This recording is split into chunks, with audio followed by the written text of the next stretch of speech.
On this remote island in Hong Kong, a long way from the city's gleaming skyline, is a drug rehabilitation centre. In 2010 it opened a new programme for ketamine abusers after a sharp rise in people using the drug. They spend up to 12 months here as they try to free themselves from ketamine's powerful psychological pull.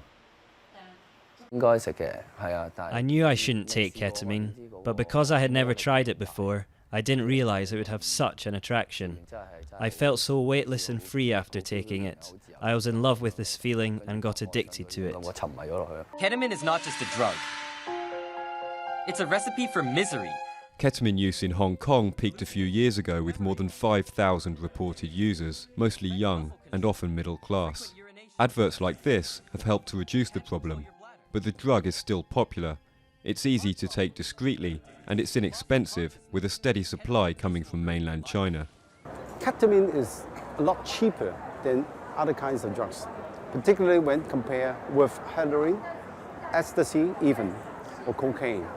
It is about less than 1/8 of the price of those drugs.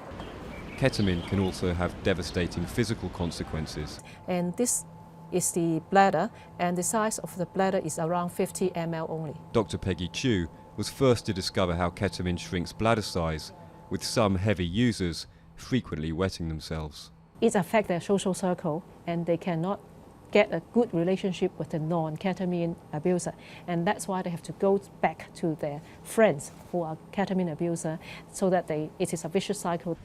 R.Y. has finished his time at the rehab centre and is now training to be an electrician.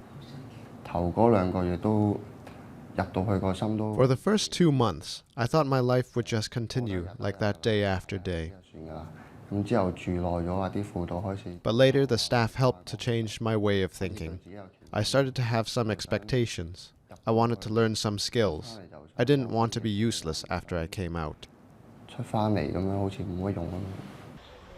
These youngsters will also be hoping to give their lives a fresh start, as Hong Kong tries to kick its ketamine habit.